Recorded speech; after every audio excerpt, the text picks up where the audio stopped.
Bonjour à tous, bienvenue dans ce nouveau Fit Process Show pour le mois de mars. On va parler des Open qui se sont terminés, donc du point 2 et du point 3. On va parler aussi des quarts de finale qui se sont passés le week-end dernier. Et notre débat du jour sera sur les standards en CrossFit, et notamment là pour les quarts avec toutes les vidéos qu'on avait à faire. Jingle!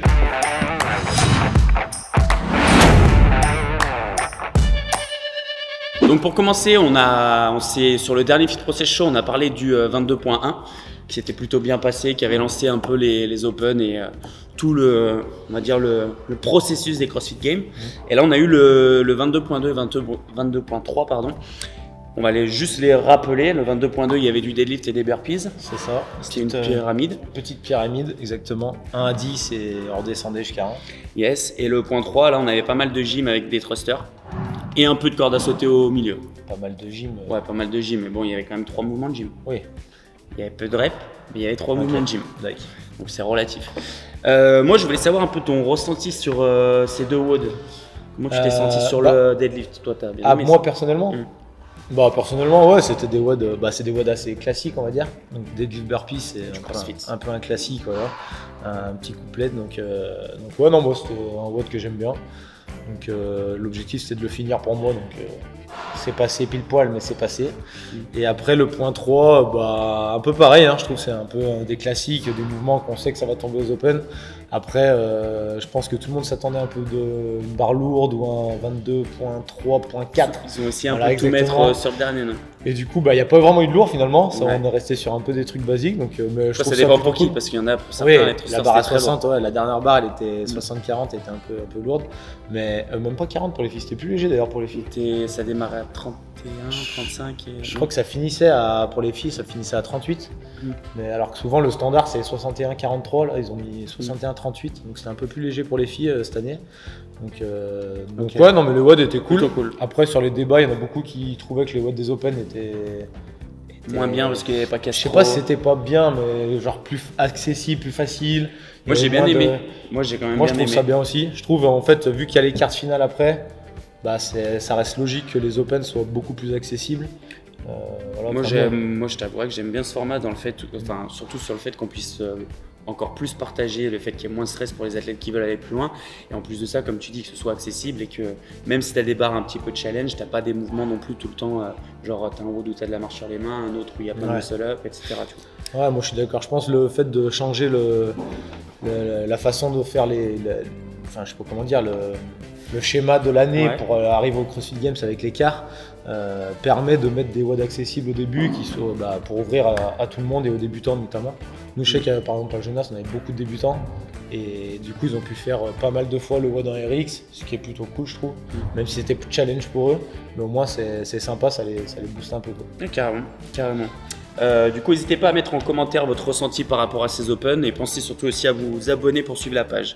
Au niveau des top scores, déjà sur le point 2, sur les top scores monde, on avait chez les filles Tia, ensuite Tia Toumi, ensuite on avait Mallory O'Brien. C'est ta pote. Ouais, c'est ma pote.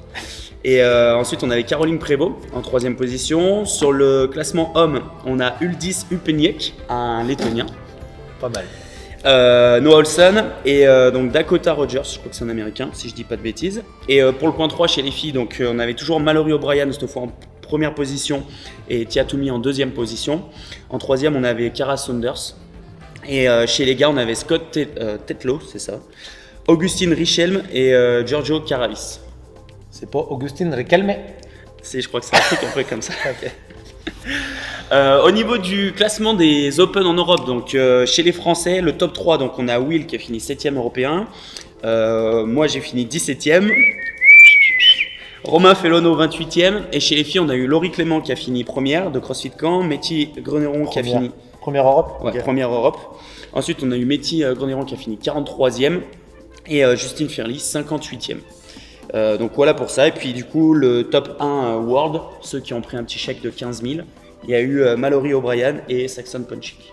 Okay. Donc voilà pour ça, pas mal. Dans les grandes lignes. Après, comme on dit toujours, c'est vrai que c'est relatif parce que cette phase un peu d'open, t'en as qui vont la faire vraiment à fond, qui vont aller jouer du classement, et d'autres qui vont la faire juste en one and done, one shot. C'est le grand mot de tous les athlètes qui veulent aller au quart. Donc voilà. C'est ça. On passe à la page car. Est-ce que tu avais un truc à rajouter sur les Open ou pas? Moi, juste un petit truc à rajouter sur des standards. On en reparlera après. Je pense que c'est plus l'effet car et Open. Je pense qu'on peut mettre tout dans le même panier. On reviendra après pour parler des standards. Après, je pense pour les Open quand même sur les standards, pour faire un petit aparté et préparer la suite. Moi, je trouve dommage personnellement que les top athlètes, justement les Open maintenant pour les top athlètes, ça, en gros, entre guillemets, c'est juste une étape, on sait qu'ils vont se qualifier et c'est un moment un peu plus fun, ils jouent moins vraiment quelque chose, à part le chèque de 15 000 s'ils veulent aller le chercher. Mais voilà, il y a moins d'enjeux en tout cas, c'est pas une qualif direct aux Games. Et je trouve dommage que les standards soient pas du tout respectés. Tu penses par exemple à la vidéo de Toumi où elle a les mains un peu décalées. Je pense à Olson qui démarre le deadlift directement devant sa barre alors que c'est écrit dans les standards. Ça veut vraiment dire qu'en gros il s'en bat les couilles. Il regarde même pas les standards, il part sur le WOD parce qu'il se dit facing burpees c'est bon, c'est ça, deadlift c'est ça. Enfin, je trouve ils font pas l'effort alors que tout le monde va regarder leurs vidéos. C'est un peu l'image des meilleurs forcément. Mais le pire dans tout ça, c'est que CrossFit sanctionne pas.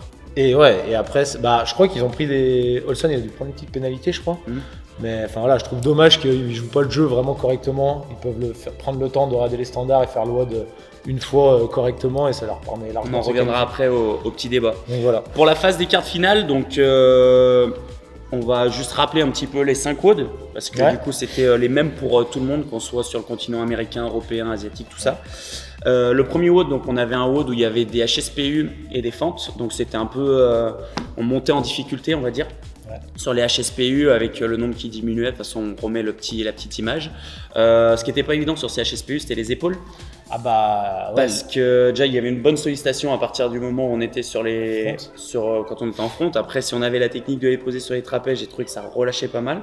Mais le combo HSPU et après faire des overhead lunge, moi j'en ai fait les frais. Je pense que c'est surtout là que ça piquait un peu. Déjà tu as la mobilité, mais après tu as l'endurance musculaire. Il y avait l'aspect mobilité, il y avait l'endurance musculaire sur les épaules et ça finissait par les stricts. Et je pense que j'ai jamais vu des stricts aussi difficiles. Moi je suis arrivé, j'ai fait une série de pour les top athlètes, on va dire. Il y en avait beaucoup qui faisaient des séries, qui sont capables de faire d'habitude des séries de peut-être 20-30 reps assez facilement, et là pour faire 10 reps c'était pas simple. C'était pas évident, c'est de sortir des 30 lunges overhead. Si tu veux un peu pousser l'effort, tu restes longtemps en tension, et du moment où tu relâches, les épaules elles sont saturées, tu te mets en équilibre, la première rep elle est longue. T'as vu ma vie pendant quelques secondes. Voilà, j'ai fait que des reps de flow fit. Exactement, une pareille. Mais ouais, c'était quand même un WOD qui était plutôt cool. Ouais. Après, on a eu le WOD 2 où là c'était pure gym. On avait des pistoles, donc c'était 3 tours. On avait des pistoles, les GHD et des muscle up ring. Et là c'était court quand même, long. Le WOD, je trouve le WOD était vraiment sympa. Après la limite elle était vraiment pour les muscle up, pour les gens qui galèrent un peu sur ce moment, surtout qu'il y avait quand même une bonne pré-fatigue avant au niveau du centre. Donc c'était vraiment ça qui faisait la différence. Après pour les meilleurs c'était vraiment un sprint. Ouais, c'était un sprint, fallait aller vite surtout, tout unbroken. Voilà, gérer les transitions, pas s'endormir dans la maniée. Non, la maniée là. Normalement, t'en mets pas. Donc voilà pour le 2. Le 3, donc on était sur la journée du samedi, donc le deuxième jour, à savoir qu'il fallait rendre 2 WOD par jour. Donc on a eu les 5 WOD d'un coup. Les 2 premiers WOD, fallait les rendre le vendredi soir pour nous en France. Ensuite, on avait les 2 autres WOD, donc le 3 et le 4 le samedi soir. Et le dimanche, le dernier WOD. Donc le WOD 3, on avait un WOD qui était axé sur un peu plus de l'endurance, on va dire quand même. Parce que il y avait des wall balls, de la course avec, je crois que c'est la première fois que ça arrive, non ? Ouais, shuttle run, première fois qu'ils mettent ça. Toi, l'ancêtre des Open et des qualifications. Shuttle run, et c'est cool franchement. Et moi, j'ai vraiment bien aimé qu'ils aient mis des shuttle run et surtout que ça jouait vraiment. Il n'y avait pas juste 2-3 allers-retours à faire dans le WOD, c'était vraiment ça qui faisait la différence. Ça faisait aussi du coup une pyramide. Ouais, exactement. Et du coup, après, il y avait quelques montées de cordes. Les montées de cordes, c'était pas. On va dire que pour les meilleurs, en tout cas, c'est pas ça qui faisait la différence. C'était vraiment la course. Donc, généralement, les wall balls, tout le monde faisait unbroken. Les montées de cordes, ça allait quand même assez vite. Et après, c'était vraiment l'allure de course qu'on était capable de maintenir. Avec les changements d'appui à chaque fois qui cassent le rythme. Exactement. Je pense qu'on a surpris. Dédicace à mon Max. Ça en a surpris plus d'un, je pense.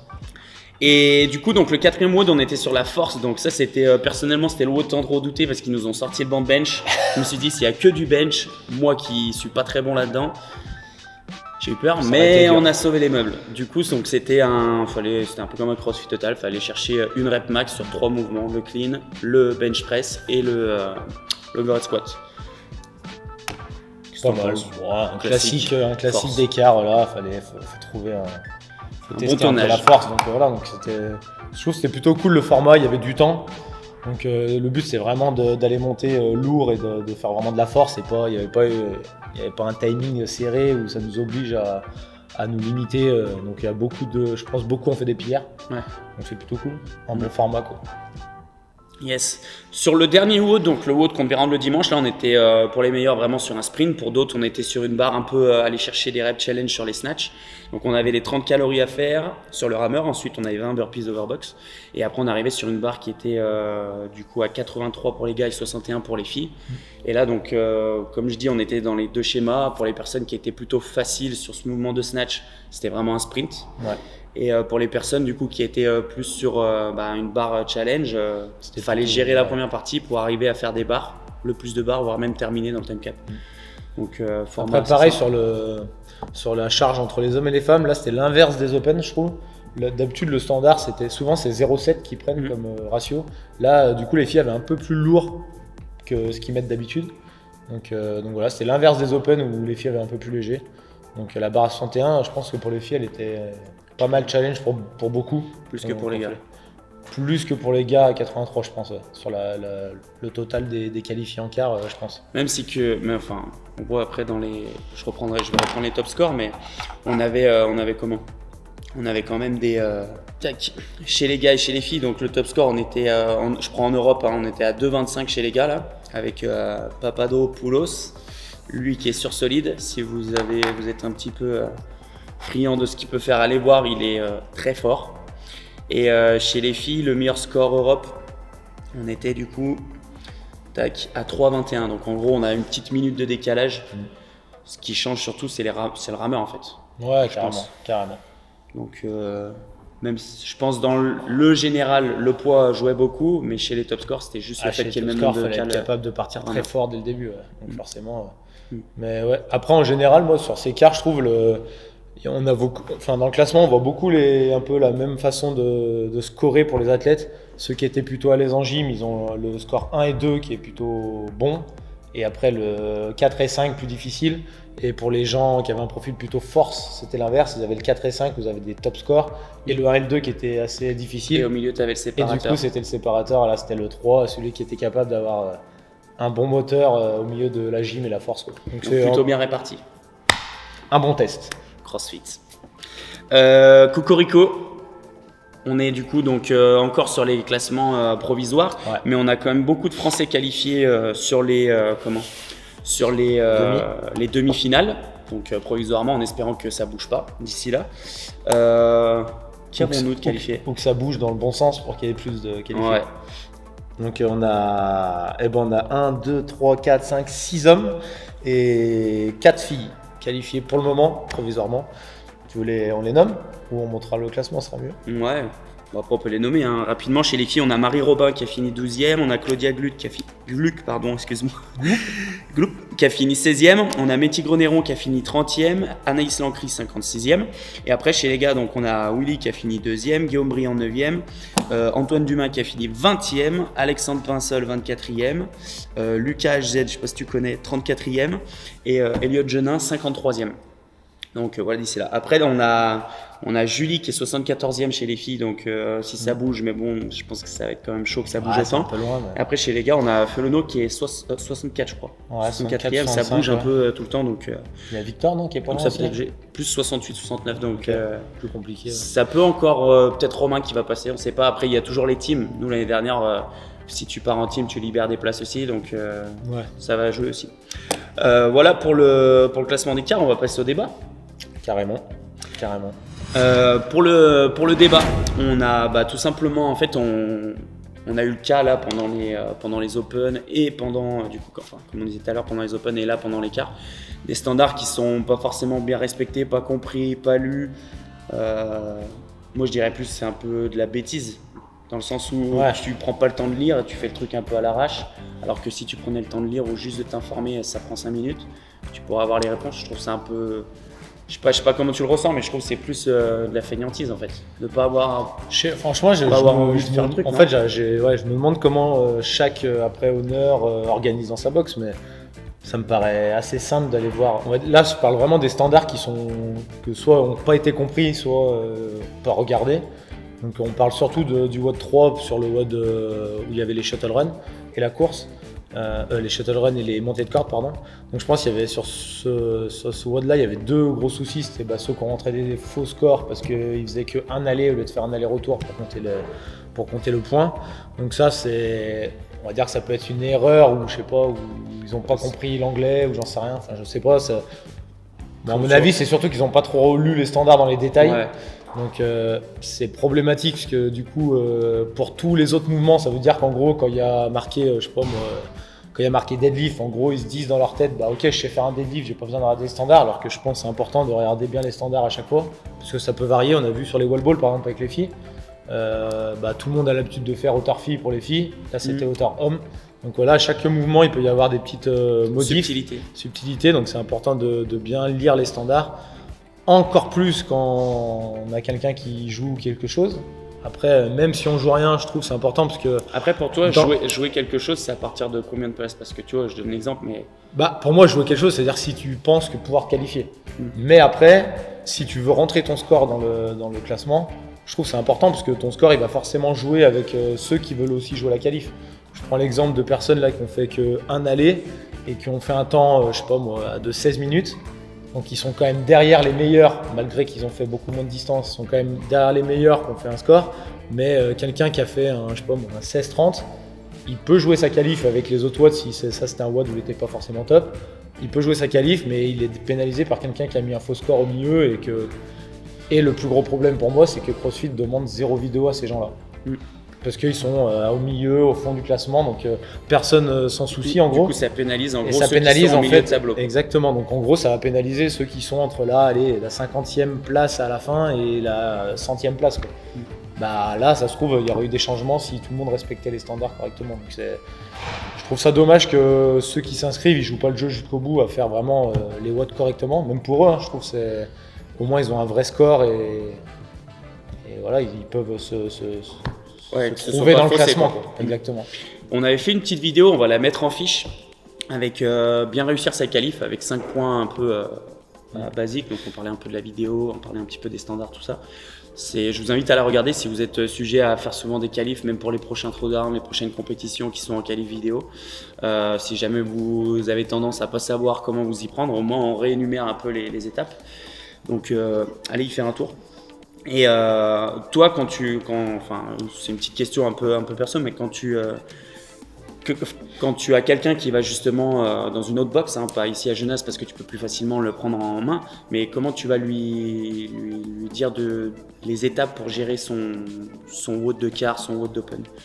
Pour un honneur par exemple qui va s'occuper d'athlètes, pour des compétiteurs. Un athlète qui est dans la box et qui va autre part faire le WOD? Non, quelqu'un, par exemple un honneur qui va te poser une question, qui se trompe ou qui sait pas comment, comment gérer ses athlètes. Après, franchement, je trouve que c'est laquelle. Le plus simple, c'est déjà d'aller voir. CrossFit, franchement, c'est plutôt bien fait. Hein, leur format de standard, tout ça, il y a juste à aller sur le site. Tu regardes le standard des mouvements, il y a le flow général du WOD. Enfin, tout est expliqué. Donc au pire, si tu parles pas anglais, tu peux traduire. Après là, toutes les distances étaient marquées en mètres, donc c'était marqué dans les deux mesures. Donc franchement, c'est assez simple. Moi, je trouve ça assez simple en tout cas pour vraiment suivre les standards correctement. Après, c'est au juge aussi de chaque box de faire le boulot. Quand il y a une no-rep, il y a une no-rep. Donc après, on le voit ici quand on fait juger les athlètes entre eux ou quoi. Des fois, c'est forcément ils osent pas trop ou quoi. Mais il faut qu'il y ait un head juge, donc ça c'est plutôt les owners ou les coachs de la boxe qui doivent faire ça, je pense, et qui doivent forcément reprendre les petits problèmes qu'il y a. Je pense après ça peut arriver, je suis pas à la rep près, tu vois, je trouve ça c'est normal, ça peut arriver qu'il y ait une rep un peu litigieuse.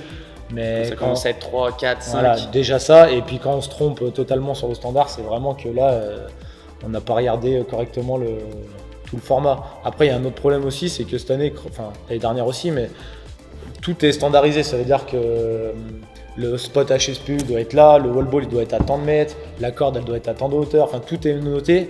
Et je trouve qu'il y a beaucoup de box qui jouent pas vraiment le jeu là-dessus.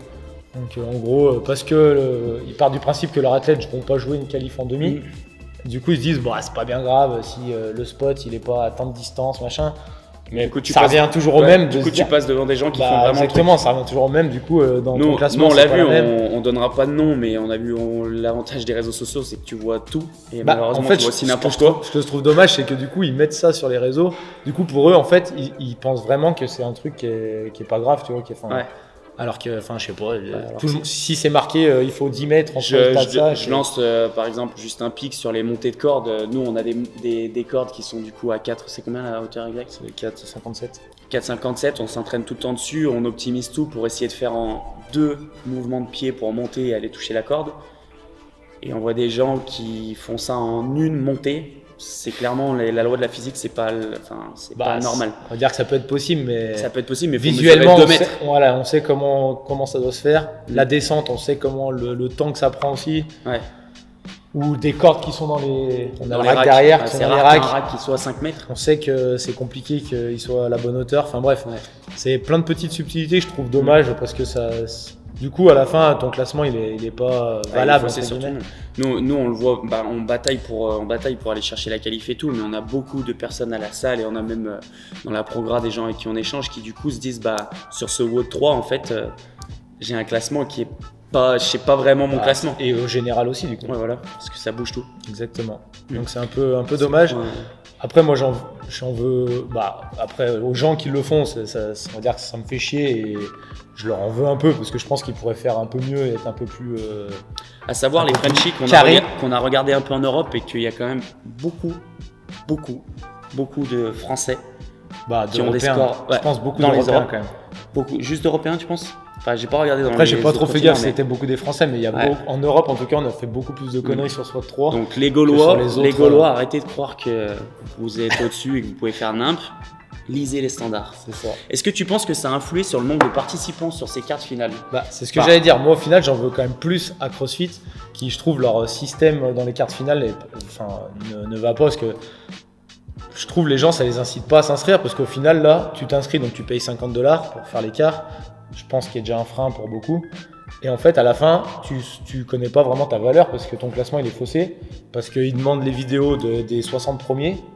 Ils demandent les vidéos de chaque WOD des, je pense, 30 premiers de chaque WOD. Donc en fait, si tous tes WOD, tu fais, 300e, tu as un classement, tu es peut-être 150e européen à la fin. Mais en fait, ça se trouve, tu as fait n'importe quoi. Je pense que ça serait même un challenge, pourquoi pas, à faire une année de rentrer des scores sans même faire les WOD, pourquoi pas. Mettre des scores pour finir à chaque fois à peu près dans les centièmes. Et tu serais pas loin de la qualif à la fin. Et au final, en fait, tu as fait 0 WOD et personne te demande une vidéo parce que ils vont te demander une vidéo vraiment au dernier moment si tu es dans les qualifiés. Mais si tu n'es pas dans les qualifiés, en fait, tu as faussé tout le classement depuis le début. Donc je trouve en fait leur système, il n'est pas bon à CrossFit. C'est approximatif. Je pense que si tout le monde donne $50, je pense qu'ils peuvent mettre les moyens CrossFit quand même de soit obliger les vidéos pour tout le monde. C'est pas, là, c'est optionnel, à chaque fois ils mettent. T'obliges à mettre une vidéo. Comme ça au moins, déjà, s'il y a un problème, voilà. Et moi, je pense le mieux, ça serait de mettre les vidéos directement en ligne sur le site, en public. Comme ça, au moins, il y a toujours quelqu'un qui va aller voir la vidéo parce que le gars, il est juste devant au classement. Et si CrossFit voit qu'il y a beaucoup de mauvais avis, de mauvais avis ou c'est signalé sur une vidéo, il y a beaucoup de signalements, ils peuvent aller voir, regarder la vidéo et puis annuler, pas annuler, mettre une pénalité, ça leur ferait des petites mains gratuites. Et en plus, à mon avis, ça se fera automatiquement parce que les gens, forcément, moi perso, quand je me mets dans un classement, même si je sais que je vais pas qualifier, j'ai envie de savoir à la fin mon classement réel que j'ai en Europe ou au monde. Puis on le fait aussi, moi je l'ai fait au début sur certaines compètes, notamment les French. Au tout début, je faisais du CrossFit pour voir quel niveau j'avais. Exactement. Et en fait, là, je trouve que c'est la plus grosse compète au monde, mais en fait, à la fin, tu sais pas ton niveau réel. C'est pas vraiment. Parce que même pour les Open, on va pas se mentir, si vraiment tu veux te qualifier en quart, si tu es dans une box où c'est pas très cadré, ou que le honneur il est pas très rigide sur les standards, où ils sont bien épais. Tu qualifies facilement au quart. Franchement, si tu traficotes un peu les standards, tu fais un truc, tu peux vite aller en quart, alors qu'à la base, si vraiment tu es jugé par quelqu'un correctement, ça se trouve, tu passeras jamais. Donc je trouve ça un peu dommage que CrossFit ne mette pas un peu plus de trucs là-dessus, de standards vraiment précis ou de vidéos pour qu'à la fin, tu aies vraiment un vrai classement. Pour se combattre contre la bêtise humaine. Non, mais que ça soit un vrai classement. On en revient à ça, si tout le monde jouait le jeu. T'es dans un sport, si tu voudrais jouer le jeu. Moi après je suis plus, oui je suis d'accord avec toi, mais après moi je suis plus, c'est CrossFit qui organise, c'est à eux de faire en sorte que ça soit carré à la fin. ils savent très bien, c'est comme ça, ils savent très bien que les gens, il n'y a pas tout le monde qui va faire le même mouvement parfaitement. Donc après, on peut même pousser plus loin. Moi, je trouve les mineures pénalités, majeures pénalités, moi, je trouve ça débile, tu vois. C'est soit tu fais des reps bonnes, allez, tu mets peut-être une petite pénalité s'il y a moins de 3 reps ou 5 reps qui sont pas bonnes, petite pénalité. Si après, il y a plus de 5 reps pas bonnes, à un moment donné... Le WOD compte pas. Bah exactement, ton WOD il compte pas, tu fais plus de 5 no-reps, ton juge il doit être précis quand il te juge, et au moins c'est clair, tu vois, c'est le classement final. Et là, je vois beaucoup de personnes qui prennent des pénalités. Si tu sanctionnes vraiment, les gens refont pas la connerie et les autres auront peur d'être sanctionnés. Exactement.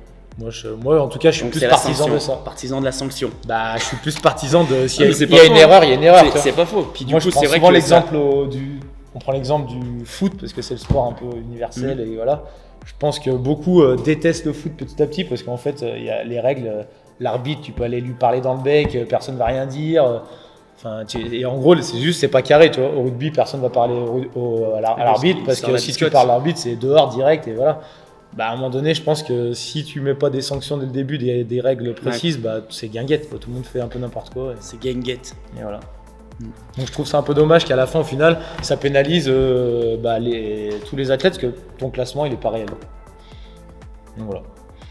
Ok. Pour clôturer, pour comparer un petit peu le nombre de qualifiés au quart de finale et le nombre de personnes qui ont participé au quart de finale, en Europe, tu avais les chiffres? Ouais, le ratio, je trouve, il est... je pense, comme on a dit, il y a le $50 qui, je pense, joue aussi beaucoup. Mais le fait qu'à la fin, tu n'as pas un vrai classement, je pense, joue encore plus. Si vraiment c'était un truc assez cadré... Ça va sûrement se dégrader au fil des années, si ça reste comme ça.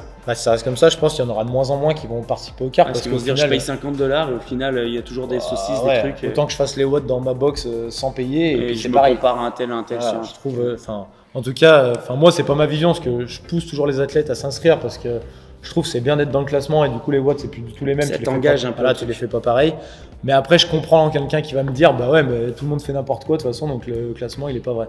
Donc là, juste pour revenir aux chiffres, en gros, il y avait, donc chez les hommes, il y avait 5400 et quelques qualifiés, il me semble, et il y a 2200 qui ont participé au quart. Donc c'est même pas la moitié. C'est hallucinant. Et chez les filles, c'est 3400 qui étaient qualifiés au quart et 1450 environ qui ont fait l'écart. Donc pareil, c'est ridicule. Même pas la moitié. Donc à mon avis, moi je pense que c'est dû beaucoup au tarif et du coup, par rapport au tarif, on n'a rien qui... Enfin voilà, on est dans notre box, CrossFit nous donne rien, ils font le leaderboard, il est faussé. C'est sur donc 3 ça jours. fait beaucoup de choses qui font que ça te donne pas envie de t'inscrire. Voilà. Je pense en tout cas. Qu'est-ce que tu penses qu'il faudrait changer pour que ça soit comme ça? Je te dis cadrer un peu plus. Je pense que le prix aussi. Après, tu sais, ça on ne sait pas. En fait, le prix, je trouve, ça dépend ce que tu donnes avec. Si tu payes $50, mais que tu as des vidéos, tu sais que tu vas être jugé correctement, tu sais que tu auras un vrai classement, ok, pourquoi pas. Moi, payer $50, ça me gêne pas si je sais qu'il y a le service derrière qui est avec. Après, si c'est pour donner de l'argent pour rien, c'est sûr que même $1, c'est cher du coup.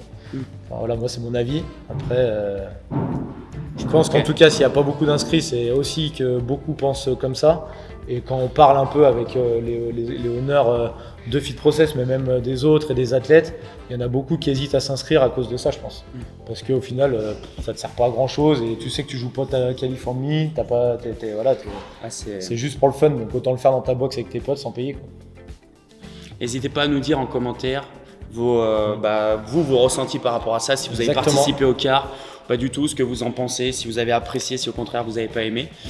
Et puis on est bon pour cette petite vidéo. Rendez-vous le mois prochain pour le Fit Process Show du mois d'avril. Et en attendant, bye. Bye.